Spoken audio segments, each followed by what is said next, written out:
दोस्तों नमस्कार। आइए सुनते हैं डॉक्टर धर्मवीर भारती की कहानी मुर्दों का गांव। दोस्तों ये कहानी भुखमरी पर आधारित अत्यंत ही मार्मिक कहानी है। आइए शुरू करते हैं। उस गांव के बारे में अजीब अफवाहें फैली थी। लोग कहते थे कि वहां दिन में भी मौत का एक काला साया रोशनी पर पड़ा रहता है। शाम होते ही कब्रें जम्हाइया लेने लगती हैं और भूखे कंकाल अंधेरे का लबादा ओढ़कर सड़कों, पगडंडियों और खेतों की मेड़ों पर खाने की तलाश में घूमा करते हैं। उनके ढीले पंजरों की खड़खड़ाहट सुनकर लाशों के चारों ओर चिल्लाने वाले घिनौने सियार सहम कर चुप हो जाते हैं और गोश्तखोर गिद्धों के बच्चे डैनों में सिर ढांपकर सूखे ठूंठों की कोटरों में छिप जाते हैं। इसी वजह से जब अखिल ने कहा कि चलो उस गांव के आंकड़े भी तैयार कर लें, तो मैं एक बार कांप गया। बहुत मुश्किल से पास के गांव का एक लड़का साथ जाने को तैयार हुआ।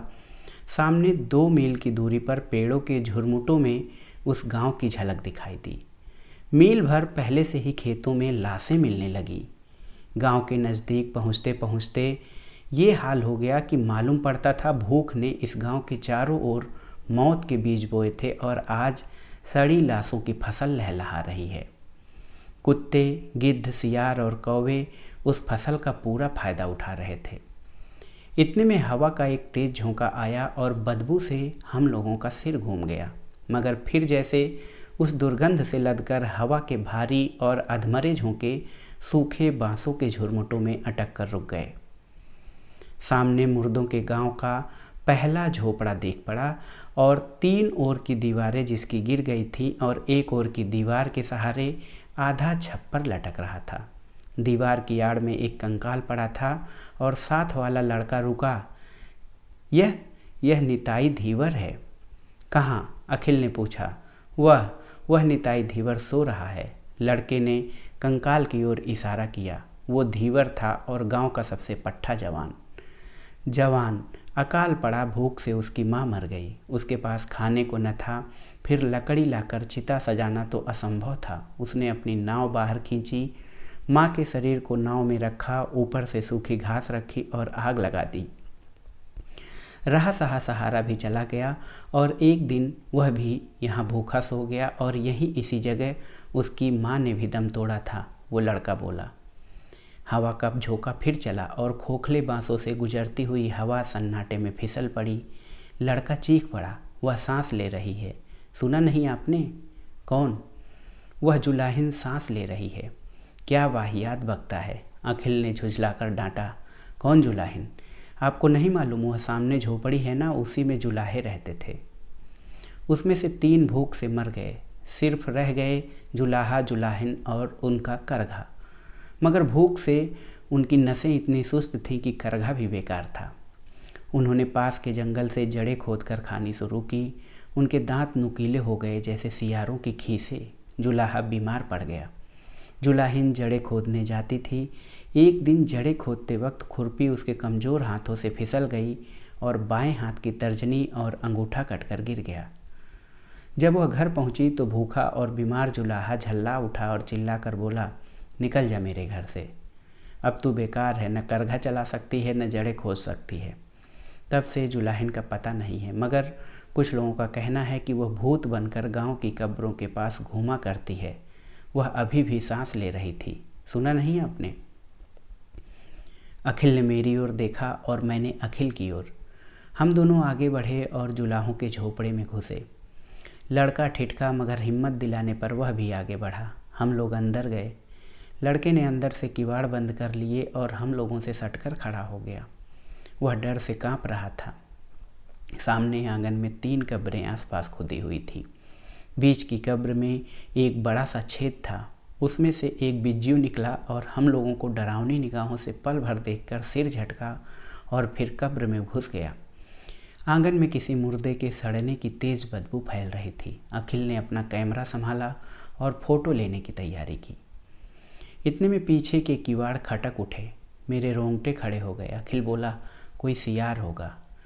किवाड़ को किसी ने जैसे बाहर से धक्का देना शुरू किया।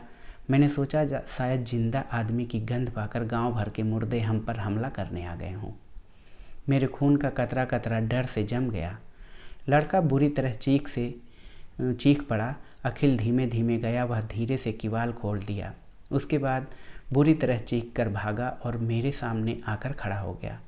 मैं बदहवास हो रहा था और आपको यकीन न होगा मैंने दरवाजे पर क्या देखा था। मैंने जिसे देखा वो आदमी नहीं कहा जा सकता था। वो जानवर भी नहीं था, भूत भी नहीं।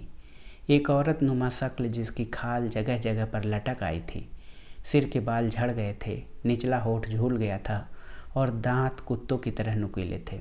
मालूम होता था जैसे आदमी के ढांचे पर छिपकली का चमड़ा गढ़ दिया गया हो। उसके दाएं हाथ में एक खुरपी थी और बाएं हाथ की 2 अधकटी और 3 साबुत अंगुलियों में कुछ जड़ें थीं। वो पल भर दरवाजे के पास खड़ी रही, फिर धीरे धीरे आगे बढ़ी।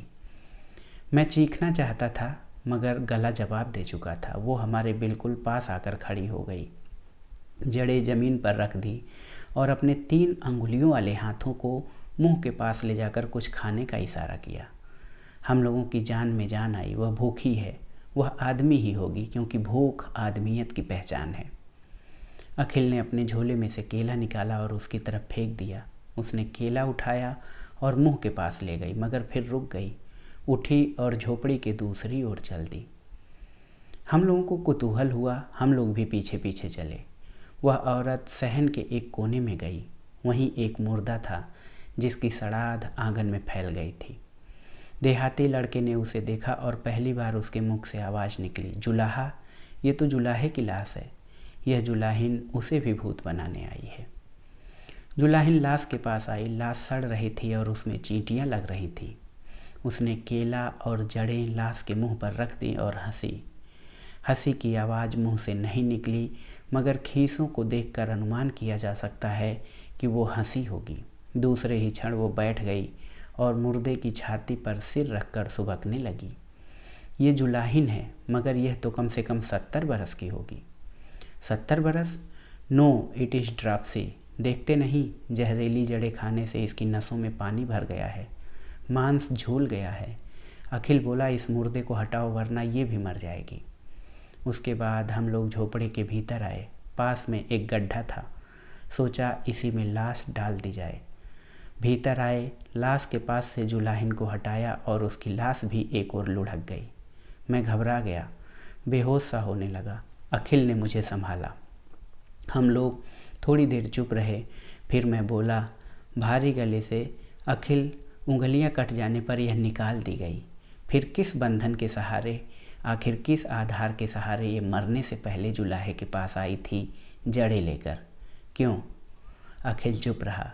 मुर्दे के गांव की दोनों आखिरी लाशें सामने पड़ी थीं। अच्छा उठो, अखिल बोला। हम लोगों ने लाशें उठाई और गड्ढे में डाल दी। एक ओर जुलाहा, दूसरी ओर जुलाहिन। बांस के सूखे पत्तों ने उन्हें ढक दिया। मैंने अपनी उंगली से धूल में गड्ढे के पास लिखा, ताजमहल 1943, और हम चल पड़े। तो दोस्तों, ये थी डॉक्टर धर्मवीर भारती की अत्यंत ही मार्मिक कहानी मुर्दों का गांव। कहानी आपको कैसी लगी हमें कमेंट बॉक्स में ज़रूर बताइएगा। वीडियो देखने के लिए धन्यवाद। नमस्कार।